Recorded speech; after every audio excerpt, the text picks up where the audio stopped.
MeMonster. Chapter 126. I wrapped my arms around the struggling boy. He kicked my back with his heels, but it was a futile resistance. I dragged him out of the magic hall. You greedy... I chuckled. What do you think you're doing?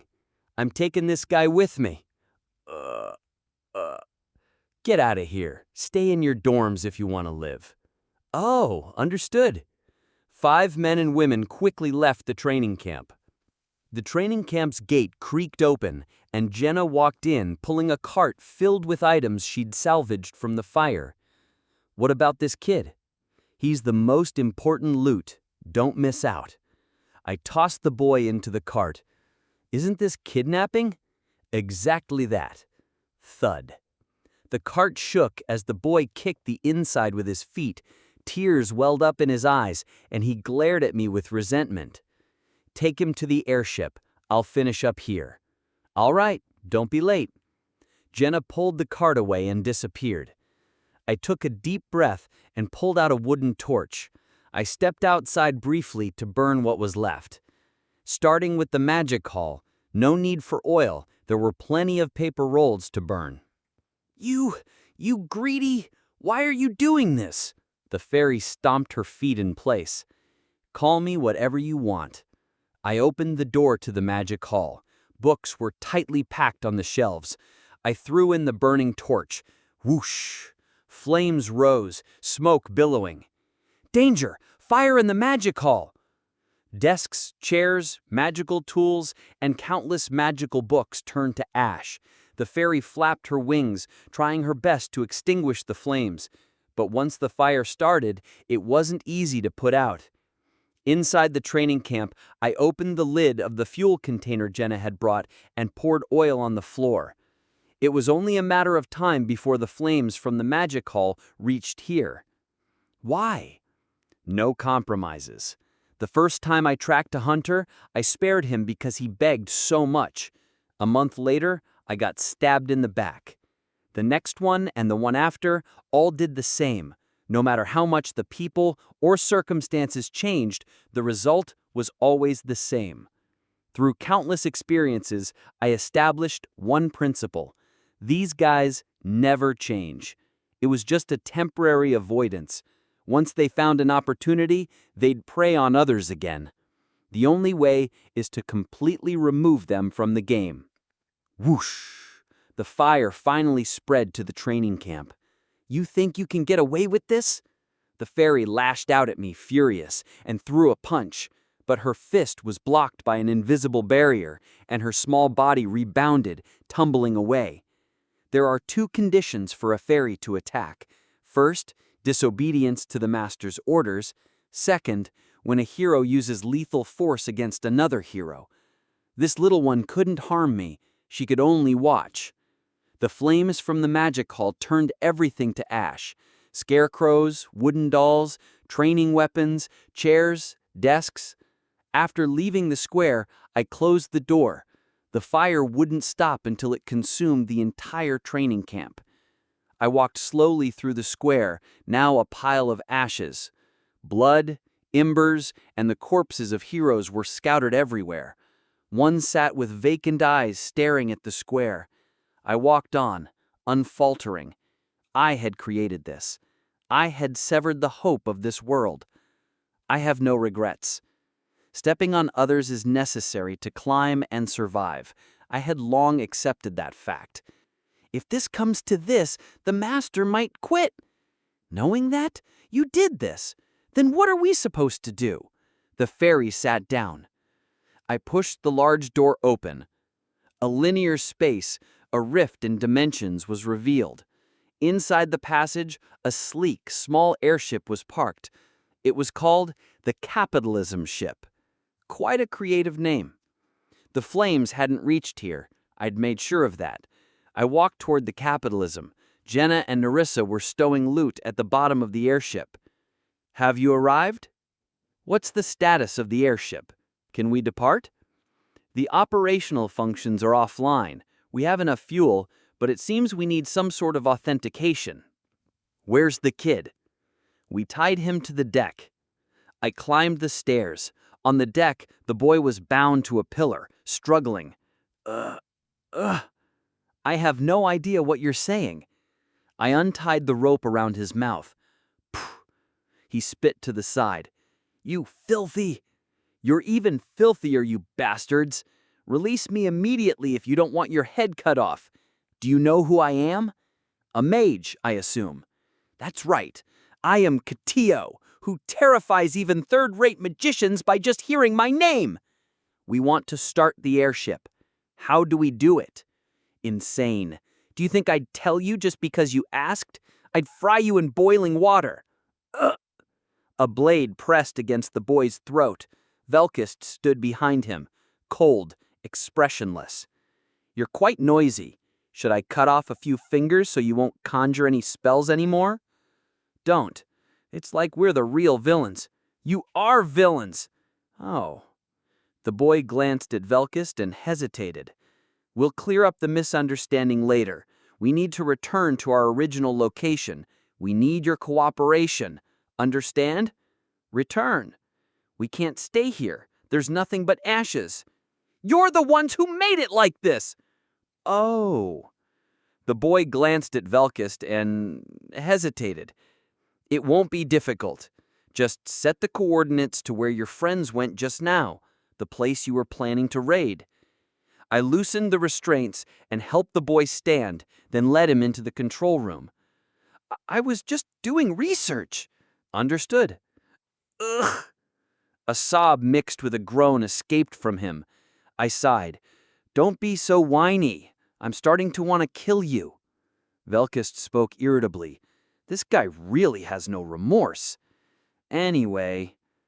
The boy entered the control room, went to the instrument panel, and started muttering. I watched from behind. Velkist was ready to draw his sword at any moment. If he had been there, things might have been different. They wouldn't have been defeated so easily. The true power of a mage is in various auxiliary spells.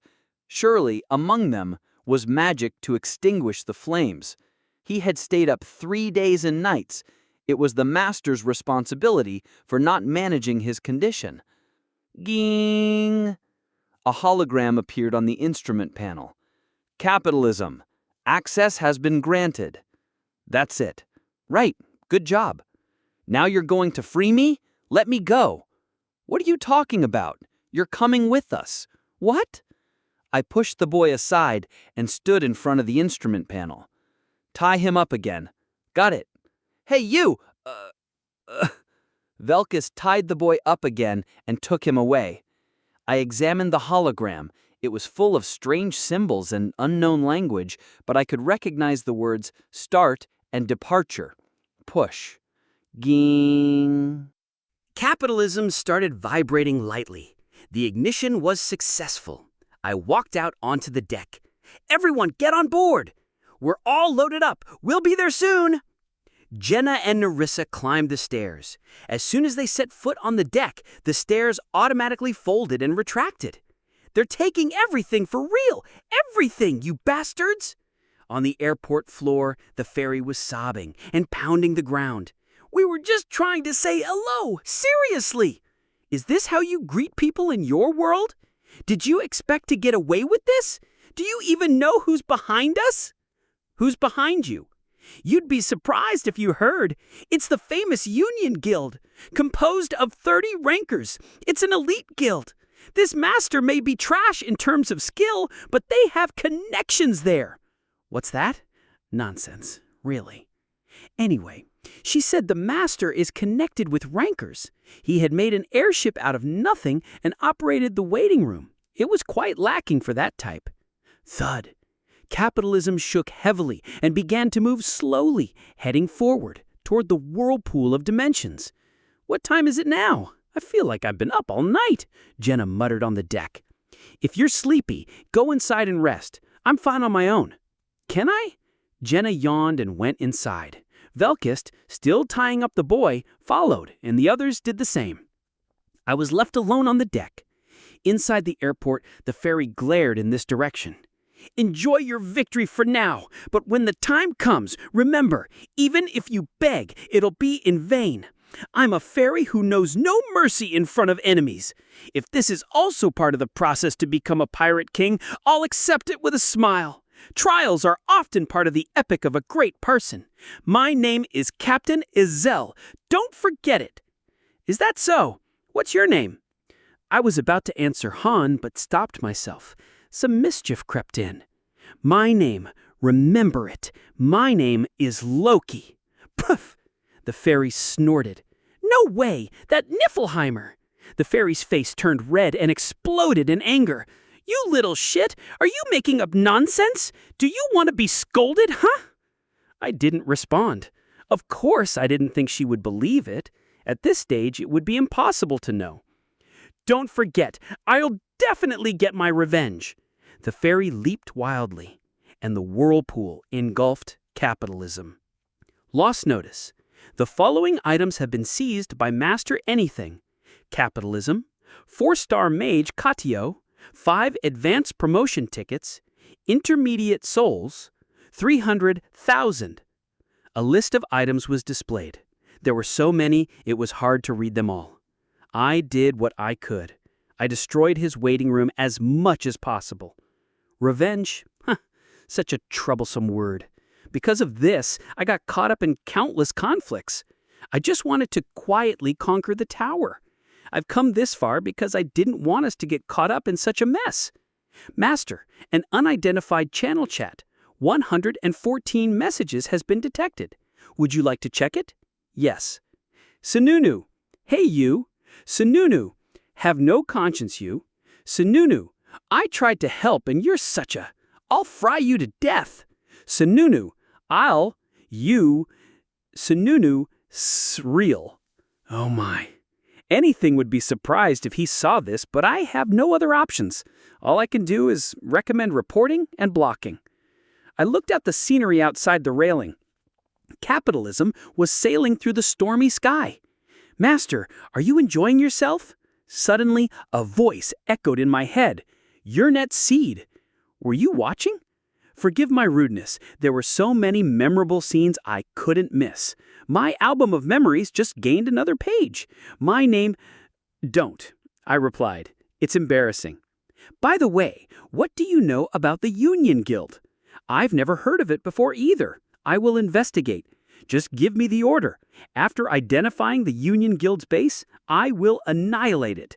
It's been a long time since the fleet set out, and everyone is itching to move. No need for that. Leave it alone, unless they provoke us first. And if they provoke us, then leave it to your judgment. I heard a faint laugh. It's exciting. The communication was cut. I sighed.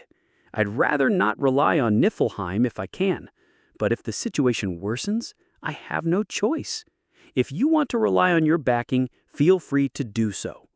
I leaned back in my chair. Chapter 127. Ing. With an eerie sound, the airship slipped into the rift between dimensions. It automatically stopped in a secluded spot.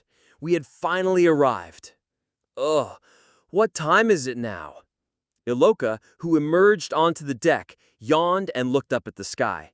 It was still gloomy, but hints of bright gray were mixed in. It seems like it's almost morning. Today was a tough one. You're not planning to call us out during the day, are you? Hehe, I'll go first then. Clank. The door closed as Iloka descended the stairs. Jenna and Nerissa followed behind. I thanked them for their hard work. They must have been exhausted from both the physical and mental strain. It was almost like a raid.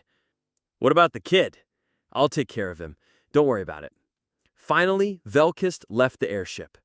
I entered the storage room on board. A boy, tied with ropes, was asleep there. To sleep in such a situation, quite daring, but it was more convenient this way. I picked up the boy and headed to the deck. I wondered how he'd react. Anything still had time to connect. I couldn't predict his attitude. An airship, a mage, and various items. This was too big a haul to be considered mere looting, and he hadn't told us to do any of this. I'll figure it out as I go. I deleted the chat history between me and the other player. but the logs of intrusion, counterattack, and looting remained. The fact that enemies had invaded the waiting room, we repelled them, and then looted them in return would be known. I left the dimensional rift with the boy in my arms. Downstairs, various workers were heading to work, holding extension rods. They were going to the weekly dungeon. I turned away and entered the lodging. I opened the door and tossed the boy on the bed. Thud. I leaned against the chair. I couldn't sleep comfortably. Even though I had tied him up, Majors sometimes pulled off unexpected feats. At best, it would take 3 hours. I closed my eyes lightly. A few hours later, I woke up to daylight. My eyelids felt heavy. I checked the clock.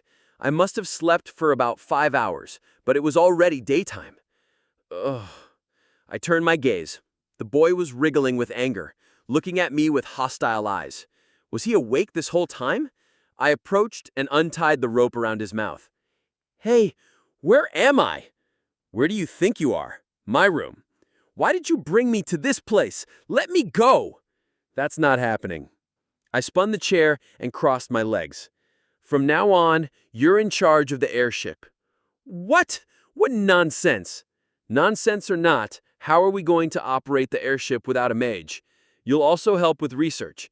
Can you do enchantments and potion making? You'll assist with missions too. It's more convenient with 2 mages. The boy looked at me dumbfounded. I patted him again. He was wearing a robe with blue patterns. He had short hair with a deep blue hue. At first, he could be mistaken for a girl. Hey, you shameless! Katio, 4 stars, is furious. Is his name Katio? The boy blushed, but continued to wriggle like a caterpillar, still bound. You kidnapped me, and now you want me to work. You bastard! Go to hell! I scratched my cheek. It seemed he wouldn't cooperate willingly. Knock. A knock was heard. Oppa, it's me. I noticed you hadn't eaten. Come in. Jenna entered with a tray. On the tray were bread and milk. Jenna's gaze shifted to Katio as she placed the tray on the table. This kid, he's that mage from yesterday. He'll be fighting with us from now on. Get along. I placed the tray by the bed. You must be hungry. Eat. Zap. He just stared at me. I smiled and said, if you don't eat, you won't be able to escape. Can you untie my arms? I untied the rope around Katio's arms. Is it okay? It's fine. There's not much he can do alone. The individual combat power of mages is not high. It's not like that. I made it for you to eat, Oppa. Silence. Katio chewed on the bread without meeting my sharp gaze. Kuh! Perhaps he heard her say it was for me. He coughed and drank the milk. I watched him quietly. Katio, who quickly devoured the bread and milk, spoke. Even if you try to sway me like this, I won't join you. I won't cooperate with villains who burn other people's houses, commit murder, and plunder. Villains, you say? Do you know what your master was up to? There's no way he doesn't know. Even if he doesn't directly participate in raids, traces are left everywhere. At first, it was simple looting. Just as the fairy said, it was at the level of casual theft. But the moment he found it easy, he gradually increased the intensity, from item theft to hero abduction and murder. Masters on the 30th floor usually aren't well prepared for raids. They lack defensive personnel and facilities, and there are hardly any masters on the 30th floor who own airships. They're prepared for it. It wasn't difficult to bring them down. Just like they did with us, they would ambush during the careless early morning hours, or strike when the mission-required heroes were away. After nibbling like this, they would invade when they were weak. Then they would capture a large number of heroes and synthesize them with their own heroes. It was a pattern of repetition. The reason a lot of masters folded in this sector was probably because of him. You won't say you don't know, right? If it's at anything left, you have a conscience. I still... Katio lowered his head. You were a collaborator. I just followed orders. If you go back, you'll receive the same instructions. During the raid, I found that some heroes seemed unusually distracted. They must belong to other waiting rooms. They would be used as slaves and synthesized when they became useless. Hunters' waiting rooms were operated in this way. Katio's complexion darkened. He wasn't like that originally. Right now, he's just, is that so? I trust my master. Trusting the master? The user has no interest in what thoughts their heroes have. They only pursue their own enjoyment. It's just a game. I was the same. While the master in question may have initially been a strategist, he got a taste for looting, and it became more fun. It just turned out that way.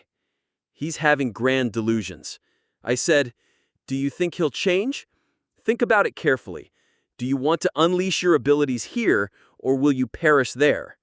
I was going to make a suggestion. What were you going to suggest? Stop looting? Unless it's a special case, heroes who express such opinions are immediately synthesized. He won't be killed outright because he's a mage, but... Poor thing, Jenna muttered. At least our master isn't like that. He listens to our opinions and takes care of various things for us. He's gradually coming around. Katio slumped. His eyes were noticeably lifeless. It seemed like he might collapse if I pushed a little more. If you join us, we'll guarantee a few things. He pretended not to listen, but Katio's ears perked up. First, a life without overtime. That's a lie. Take her away. Jenna covered Aloka's mouth and dragged her out. When did she come in? We guarantee rest outside of work. You can do whatever you want in your spare time. There's a lounge and a bathhouse, plenty of food too. But did that bastard of a master ever care about your welfare? He might have provided you alcohol, but it wouldn't be of any merit to you. Second, we don't engage in senseless looting. But you did today. Only if they provoke us first. You know that too. He came to loot us first. We'll find out when we check the airship records. Shall we make a bet? Katio lowered his head again. We're all about climbing. We focus on missions. We don't pay attention to unnecessary places unless there's a special need. This place has no meaning for me. It's not my home. Do you have any special attachment, family left behind? I don't have that. It's none of your business, okay? Good, that condition is settled. I spoke up. Third condition, we won't discriminate against you for being from a different region. Are you some kind of leader? I'm not a leader, but I have at least some status. Discrimination is a serious issue when acquiring heroes from different regions, surprisingly. Even in Niflheimer, I had a hard time with those who fought because of conflicts related to their origin and race. Guaranteed rest, mission priority, no discrimination. These are the three things I can guarantee. No overtime? Really? Don't listen. Keep it quiet. A scream from Iloka could be heard from outside the door. I smiled and said, Really? It's suspicious. I approached Katio and untied not only his arms but the ropes around his torso and legs. Apologies for the rudeness so far. To treat me like this? I'm not telling you to decide right away. Take your time to look around here and think it over. Katio gave me a piercing look, then rubbed his arm which still bore the marks of the rope before turning and walking out. The door opened again and Jenna entered. Is it okay to leave him alone? Asele. The cute fairy Asele appeared. Keep the dimensional rift locked. If you sense anything suspicious, let us know immediately. Okay. Plop. She disappeared right away. She's something. It's fine like this. This time, Iloka entered the room. You're really spoiling him. I'm a magician too, so why treat me differently? Because you're not a prize catch. I don't need special treatment just because I'm not a prize catch. You're surprisingly jealous. Jealous? I'm normal. I laughed without saying a word. I understood. She was treated like a noble until a competitor appeared, a 4-star, with a higher rank. In reality, anyway, we won't let him go, even if he says he doesn't want to. Of course, by force if necessary. The value of a mage is unique. Even without the airship operation, in battles, he provides party support with highly efficient auxiliary magic. And in non-combat situations, they act as enchanters, adding various enchantments. In addition, he was a top-class talent, treated as a semi-5-star, with high research capability and able to produce high-level potions. Well, if he says he doesn't like it, will you send him back to that guy? Not exactly, but I suggest giving it some time. She clearly didn't want him here, even though she was complaining about not wanting to work alone. I got up from the chair and collapsed on the bed. I'm going to sleep. If anything happens, wake me up. Oh, and you can guide him around the waiting room. Me? Should I ask Jenna instead? All right then. Iloka left the room with a complicated expression. Jenna also said goodnight and followed Iloka. I'm sleepy, I thought as I lay on the bed. There's still a lot to do. I have to visit that damn waiting room once more. If there's an airship, there must be mechanics. We have to bring them too. Once we stick a straw in, we have to suck out every bit. In addition, I need to check the party's condition once again and plan for the future. This is completely workaholic. I didn't expect it to be like this when I was on Earth. I closed my eyes with a bitter smile. Chapter 128. That evening, welcome to Pick Me Up. Anything logged in. Loading complete. Touch select. For the master. Convenience update. The first one. Curious about the hero's skills? Now you don't have to search for guides anymore. We provide skill descriptions for new skills. Don't hesitate. Compensation for frequent server errors. Anything skipped the announcements and entered Pick Me Up's main screen. Master, there are multiple unverified activities reported. Would you like to check? Yes. No. As soon as anything pressed yes, unexpected fireworks exploded. Airship appearance. Congratulations, Master, on acquiring the airship. Acquired, unfair, capitalism. Tips. What is an airship? Airships are the core vehicle for exploiting dimensional rifts. For more details, search for airships in the help section. A new hero has joined. Kadio Rusani, 4 stars, class mage. This hero is currently detained. Master, there is unverified loot. Acquired items, 14 types. Acquired gold. The reports filled the screen. Information about the airship, the new mage, acquired items in gold. Brief details about battles with other masters and the battle's outcome. I took a sip of water. The cool liquid flowed down my throat. Kadio was sitting on the bed in front of me. Today's update was mostly done.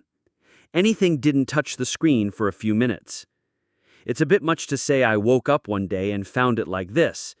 It takes over a week to build an airship. Not only time, but also a multitude of gems and various materials are needed. Without a mage, the dimensional core can't even be touched. Therefore, Pick-Me-Up's masters often measured their strength against each other with airships, just like comparing cars. It's a bit much to calculate last night's results in terms of money. Approximately 4.8 million gold. I emptied my glass in silence. The logs of last night's battle and looting recorded what I did and how I did it. It would be clear that I was the protagonist. Click. You took a screenshot. The image will be saved in the gallery. Anything who took the screenshot moved on to the next action.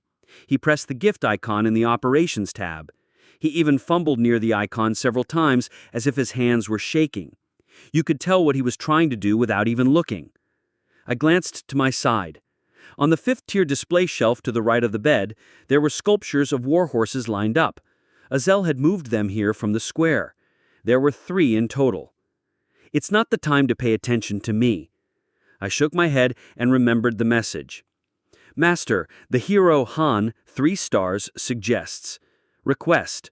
Recruiting Kadio, 4 stars. Tips. Regarding hero recruiting. You can also bring heroes from other waiting rooms. However, the hero's consent is required for the contract to be valid. Kadio, a 4-star mage, was currently detained. He wasn't affiliated with Townia. In the hero box, he was marked in gray, indicating that manipulation was not possible. To undo this, his heart had to be turned. Do you have something you want? No. A blunt response. Kadio turned his head.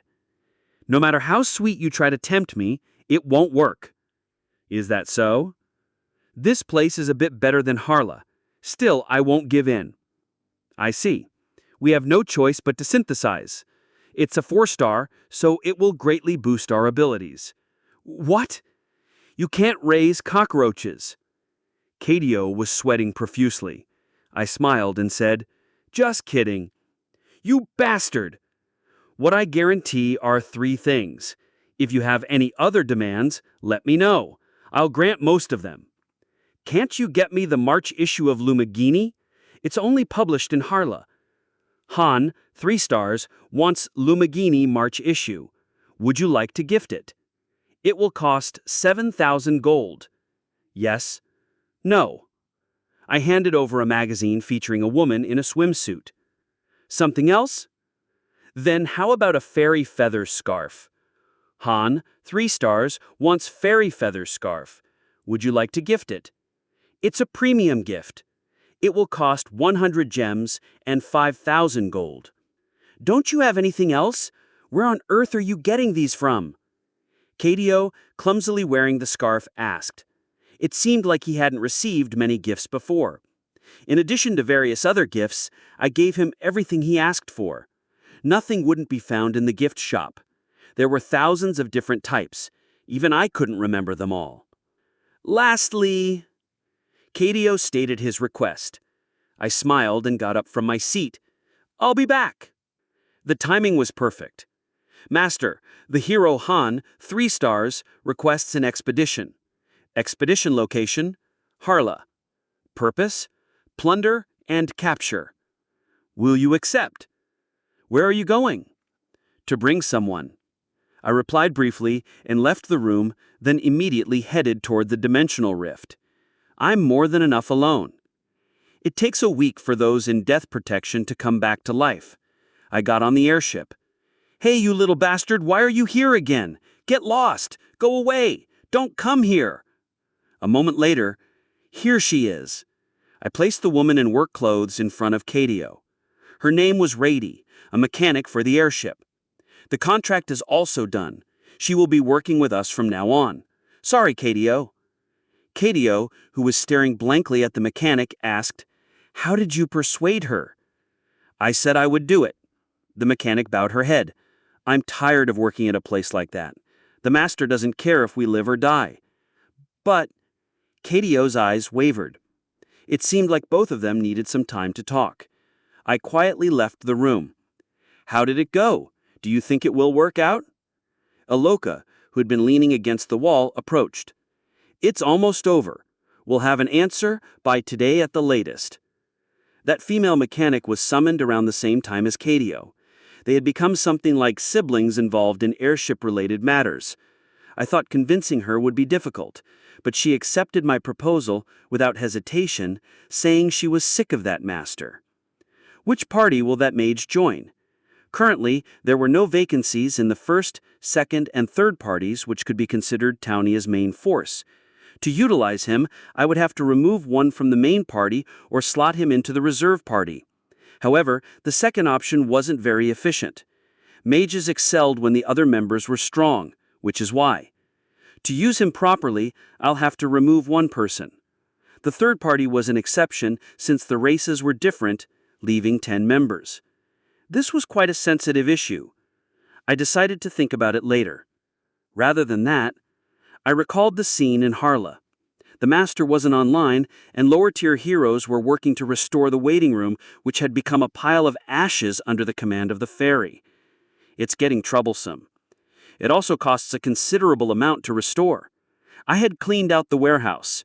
They seemed to have received support from someone, probably the Union Guild. After parting with Aloka, I twisted the ring. Urnit. Are you calling, Master? As if she was waiting, the answer was quick. The investigation into the Union Guild that Master Yushin instructed has been completed. That was quick. I will report the results. Urnit began speaking. The Union Guild was founded 6 months ago.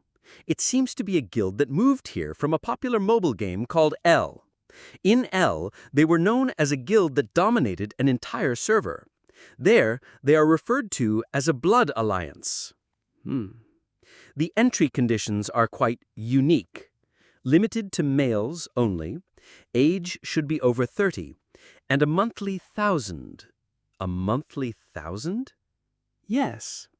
To be precise, a minimum of 10 million won in monthly expenses is required. I let out a hollow laugh. I had a feeling I knew what it was. The origin of the name Union Guild seems to have been taken from the greeting style of the original game L. Jing. Holographic letters appeared from the ring. Unity 7. They exchange greetings like this among members. There are countless types of masters in Pick Me Up, but these guys are quite unique even among the numerous types. How many times is it now? I sighed. What else is there? The purpose of the Union Guild is to dominate and control the entire second server. In reality, they intrude into nearby accounts while climbing sectors, carry out unlimited intrusions and PKs, and collect tribute after using them as hosts. The independent masters are trying to resist in any way they can. This won't do. Yes, they have tremendous financial power. While Pick Me Up emphasized skill, it was undoubtedly a mobile game. There had to be some sort of payment efficiency. Even difficult missions could be overcome by switching parties dozens of times. PvP was the same. What's their estimated power? There are 73 5-star heroes confirmed as members of the Union Guild, and 318 airships. This is based on what has been confirmed, and there is a high possibility of hidden power. Your net cleared her throat. Master, please tell us your response plan. If you order, we will strike preemptively at any time. Leave it, as long as they don't start it first.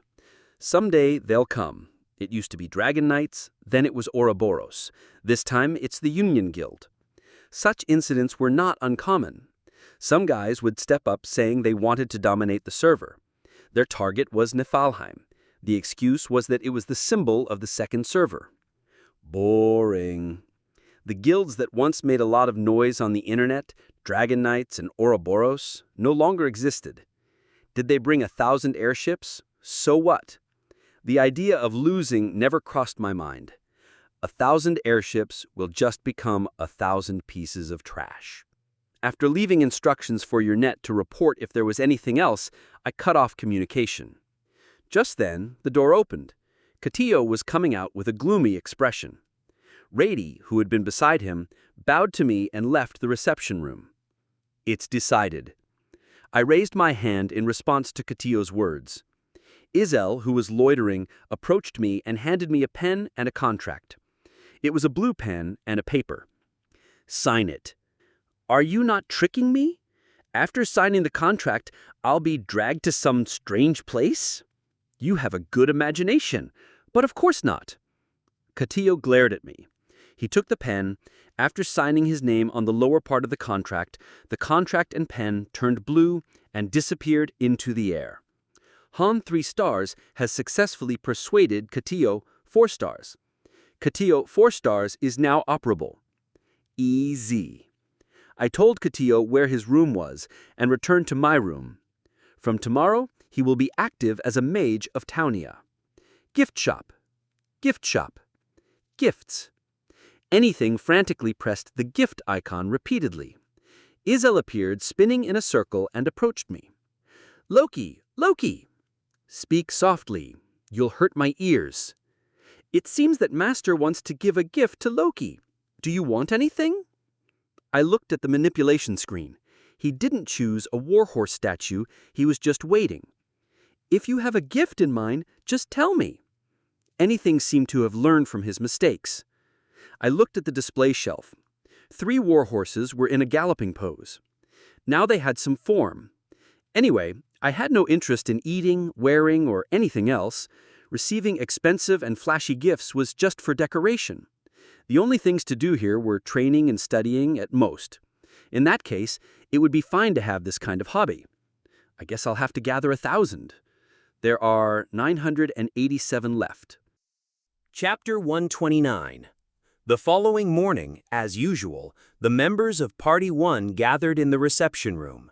Including myself, Jenna, Eloka, Velkist, and Nerissa, there were 5 of us in total. However, today, there was one unfamiliar face among us. Katio looked around nervously and blurted out, "What are you looking at? Is the show over?"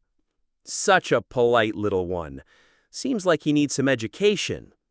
As Velkis stepped forward, Katio retreated a few steps. Is he really of any use? With that attitude, I doubt he'll be helpful, Velkis muttered. I smiled and stepped in. Don't scare him too much. He'll need some time to adapt. Katio bit his lip in silence. I was the one who had brought him here. To make proper use of him, I needed to understand his abilities. Status window. Katio Zarlila, 4 stars, level 28, experience 18/280.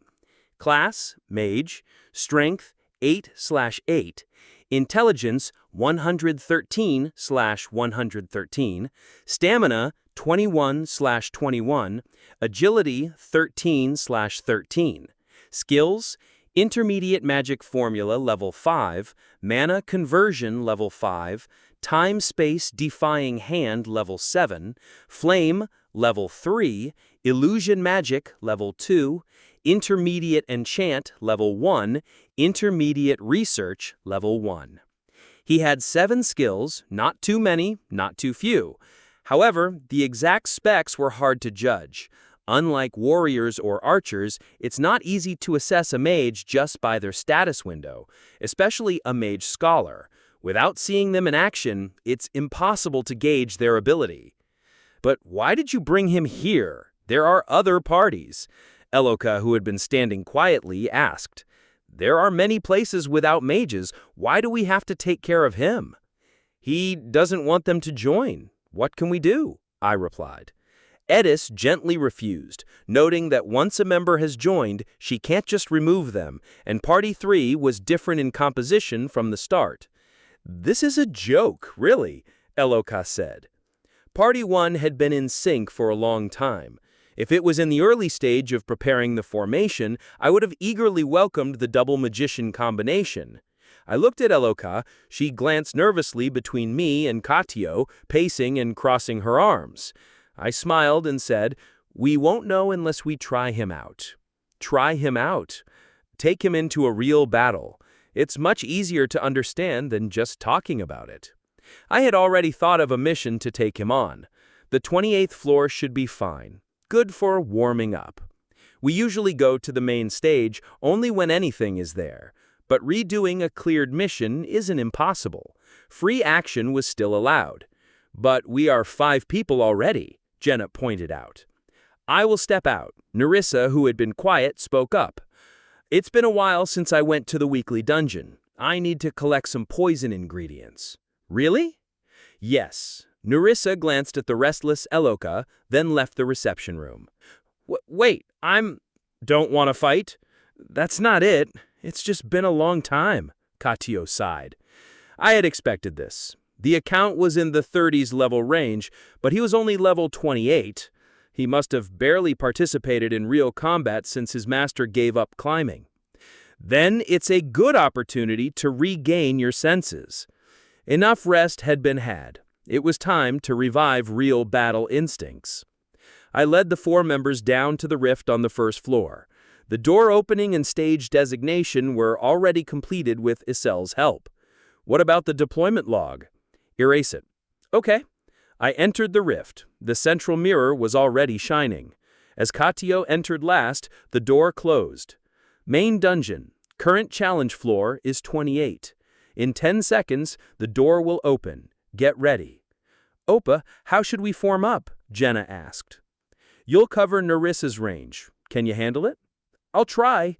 It'll be a bit different from usual. We had visited the 28th floor several times for leveling up. We had practically memorized the patterns. Light began to envelop us. It was the sign of mission commencement. I looked at Katio and said, "Do what you can. Don't overdo it." I wasn't planning to, Katio replied, closing his eyes and licking his lips.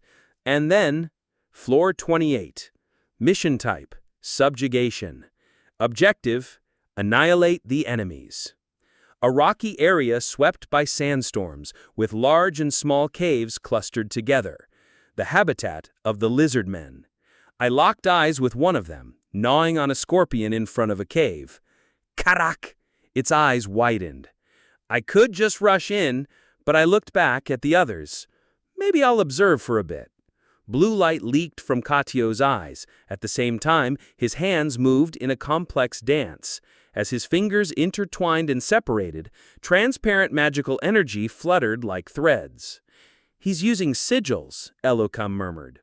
Translator's note, sigil, a type of hand sign used in magic.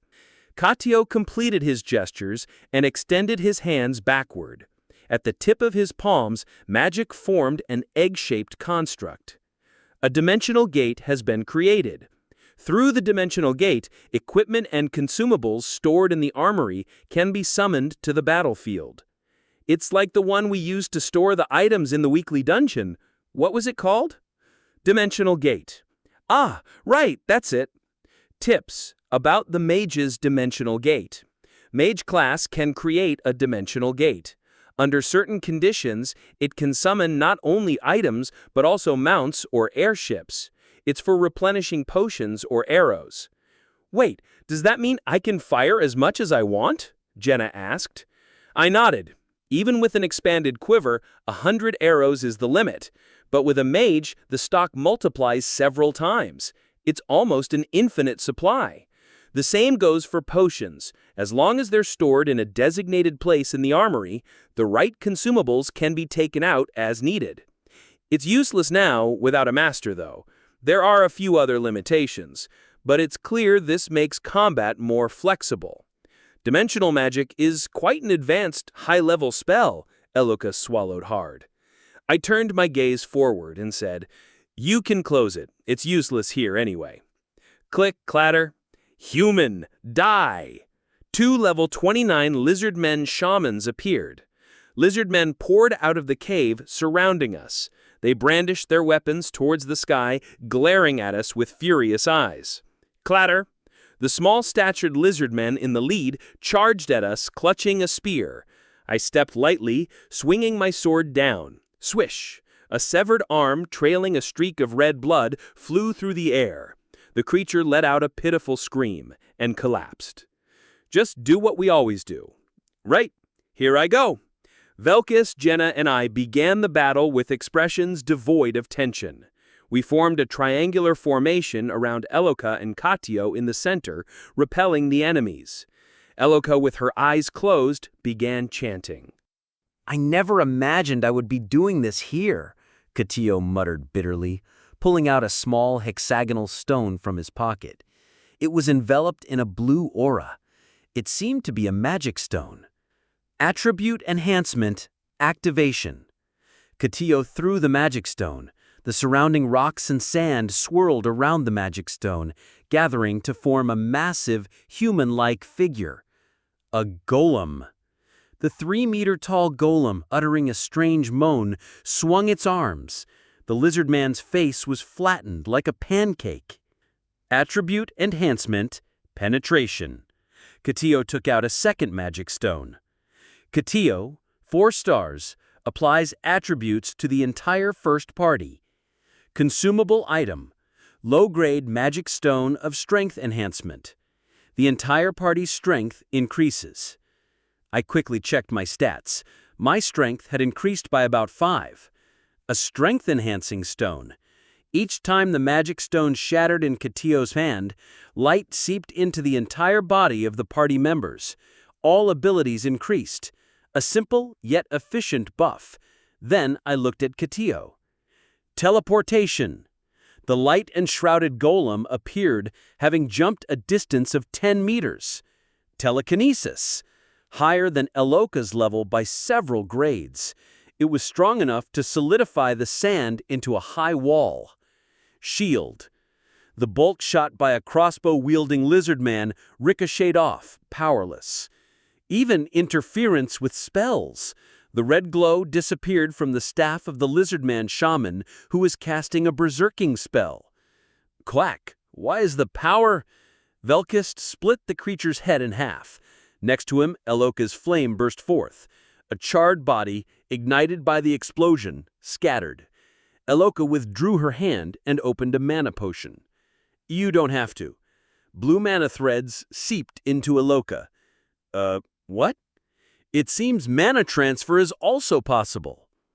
A few minutes later, the courtyard in front of the cave was piled high with the bodies of lizardmen.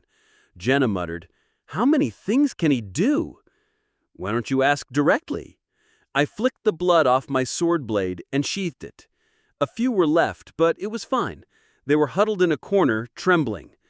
It's really fascinating. I thought all magicians just blasted fire or lightning. Traditionally, that's the norm. Elemental magic has a history of thousands of years, a prestigious remnants of the old generation. Yes, remnants of the old generation, not smooth dodge. I chuckled lightly. I don't feel it. I think the female magician is better. It's not apparent on the outside. In small-scale, short-term battles, elemental mages are naturally more efficient. I don't know how you guys fight, so I can't adjust to it, Katia grumbled, looking at the scattered corpses. Over 50 in total. We were unscathed. So, are you ready to do this properly? With a thrust, I ended the life of one more creature, the last monster. As the stage clear message appeared, my body began to be enveloped in light. But fighting here instead of Harla? Take your time to think. We have plenty of it. There's still a lot of time. It would be good to judge after estimating this mission. There are definitely forms where elemental mages struggle. Anything who logged in the evening seemed to have a similar thought. Initially, I tried to put her in the second party, but after Edis's refusal message popped up, I didn't force a reshuffle. I just gave Katio instructions for research and airship management. After finishing the basic instructions, a pop-up window appeared for anything, a message that had appeared several times since the last raid. Master, an unidentified channel chat has been detected. Would you like to check it? Yes. Even anything who had been consistently ignoring it touched yes out of curiosity. Sine. Hey. Sine. Feels good using someone else's hero and airship, huh? Worthless. You're done for. Treating you kindly and you see people as fools. Think this is the end? Lever few like you. Just wait, 1 week from now. Chat has ended. The chat window disappeared. Anything continued the game as if nothing happened. He should give up. All the main heroes were dead, and the magicians and airships were taken. Every core facility was burned down, and the facility levels had also dropped.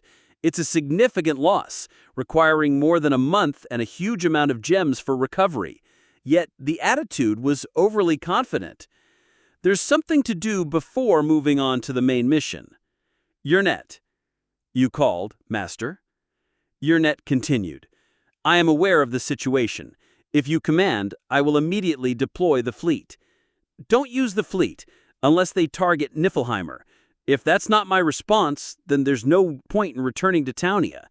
But there's also a risk involved. I have something else in mind. I finished my drink to the last drop. Chapter 130. Several days later, in the afternoon, I stood with my arms crossed, leaning against the wall of the dimensional rift. In front of me was the disassembled capitalism airship. Through its exposed iron framework, I could see various devices in the blue, glowing circular dimension core. Clunk, clunk, clunk. Rady, dressed in a yellow maintenance outfit, was working on repairs inside. A belt with a spanner, hammer, and a small bag of screws hung at her waist. How long will it take? I asked. We're too short on manpower. At least a week, maybe more, Rady replied, pushing back her bangs and tightening a screw. Various magic circles appeared and vanished as she worked. It would be great if we could use the hijacked airship right away, but unfortunately, it wasn't that simple. According to Katio, He was still substituting default values for dimensional position changes. That meant it would take time.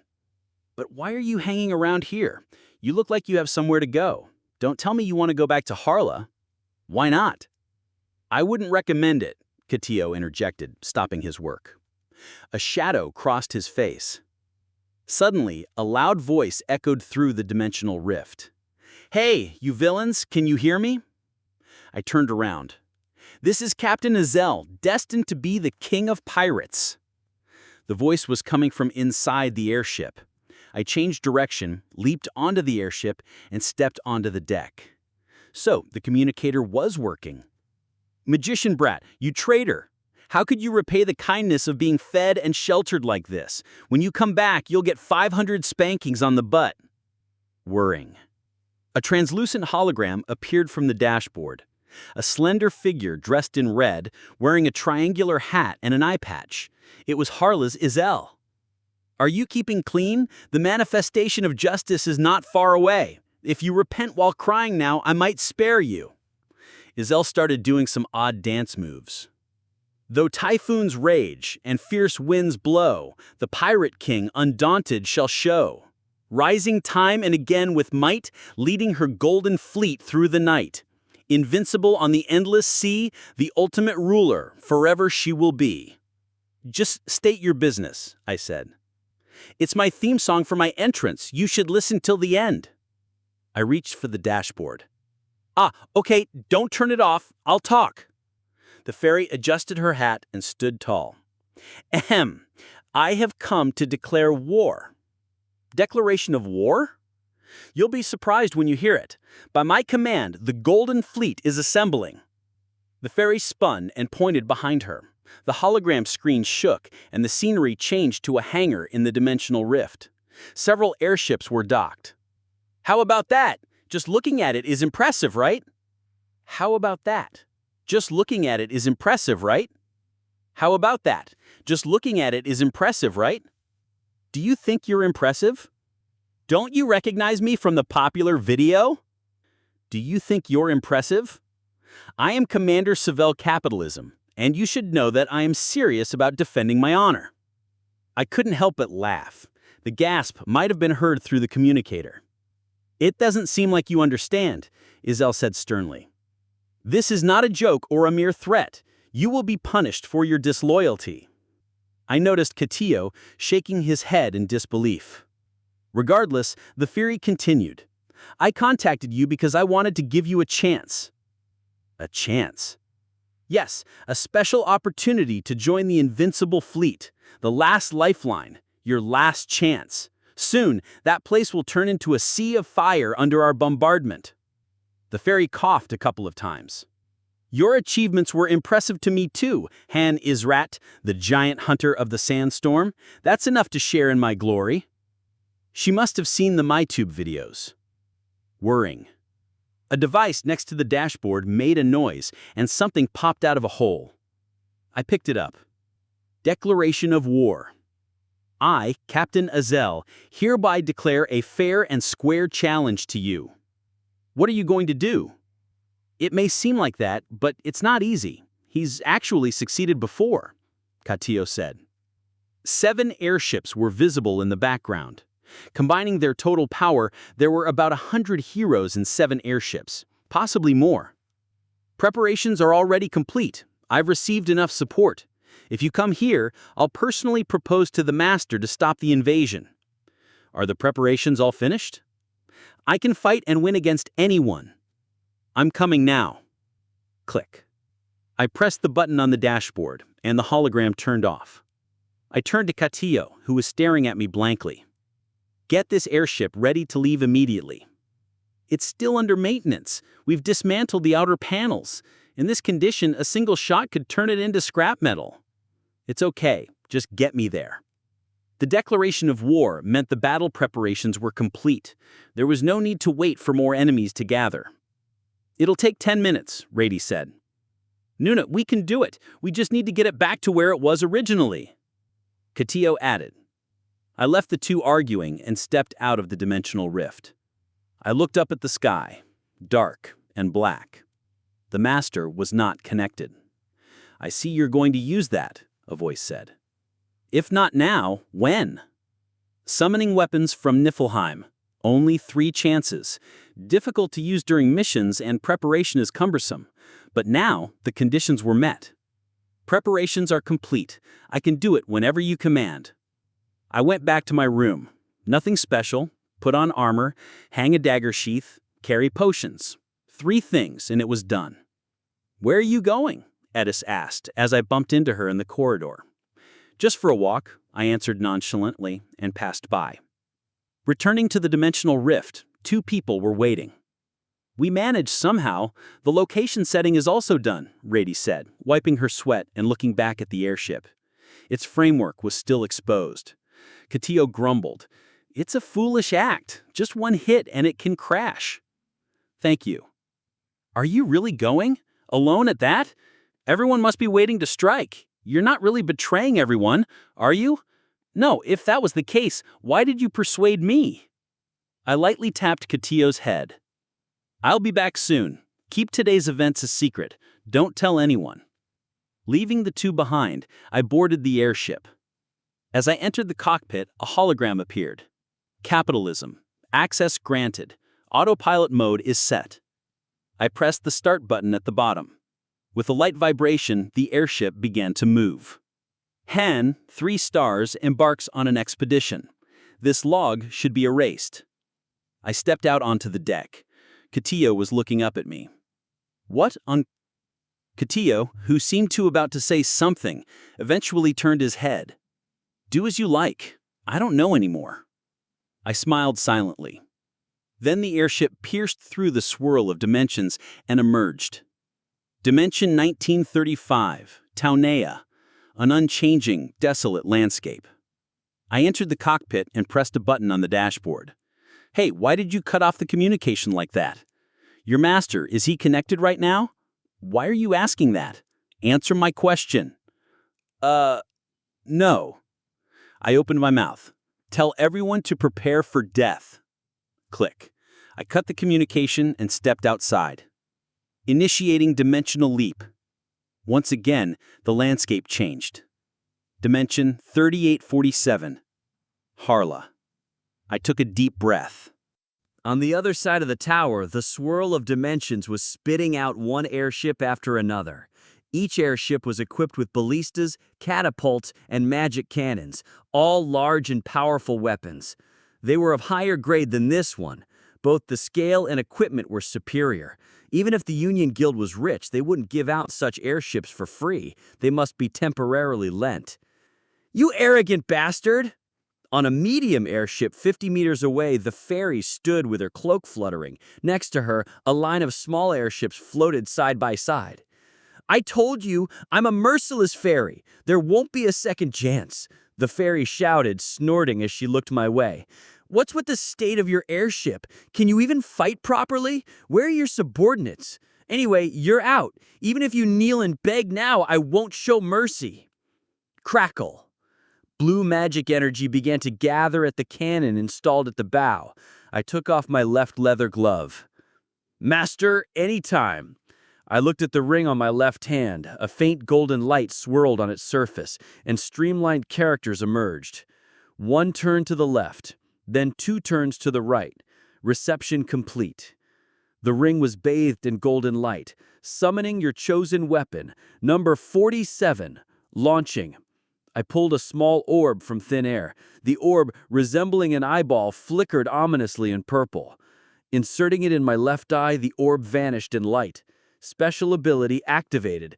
Eye of Argus S is now in effect. Acquired skill, 1,000 eyes, level max. I closed my eyes and then opened them. I looked at the airship in front of me. Its exterior became transparent, revealing the interior, numerous mechanical devices and components, and even the heroes moving inside. The 1,000 eyes. It was the ultimate evolution skill for detecting weaknesses, only activated with a special item. The control room is below. The dimension core was flashing red. What's going on? Why isn't it working? The flashes of light from the magic cannon were completely extinguished by Fragorok. The same went for the arrows from the ballista and the stones from the catapult. The power was so high that it couldn't be reflected, but this was enough. Number 11. Launching. A golden spear appeared in my left hand. Gungnir. Crack. Suddenly, lightning struck from the sky. Lightning gathered at the tip of the spear. You may release the sword now. I let go of Fragorok. The white sword floated in the air and began to move on its own. It had accumulated enough magic for automatic defense. Eye of Argus and Gungnir synchronized complete. I narrowed my eyes. Besides the dimension core, 2 other places were flashing red. They were the weaknesses of that particular airship. Golden lightning rippled on the blade of the spear. Holding the spear, I said, "Ever heard of pay to win?" Pay to win? I'll show you. It's not really my style, though. I threw the spear. Wham! The spear transformed into a bolt of lightning, covered tens of meters in an instant.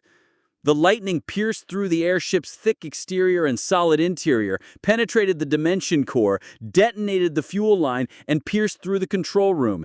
Heroes caught in the path of the lightning turned to ash and vanished. 1. Boom! The airship exploded, sending up smoke. I extended my hand. The spear flew back and twirled around it. I have no intention of leaving any behind. There's no use in taking them. Even if we did, we couldn't use them. We neither have the resources nor the ability to operate several airships. 6 airships remain. Destroy everything.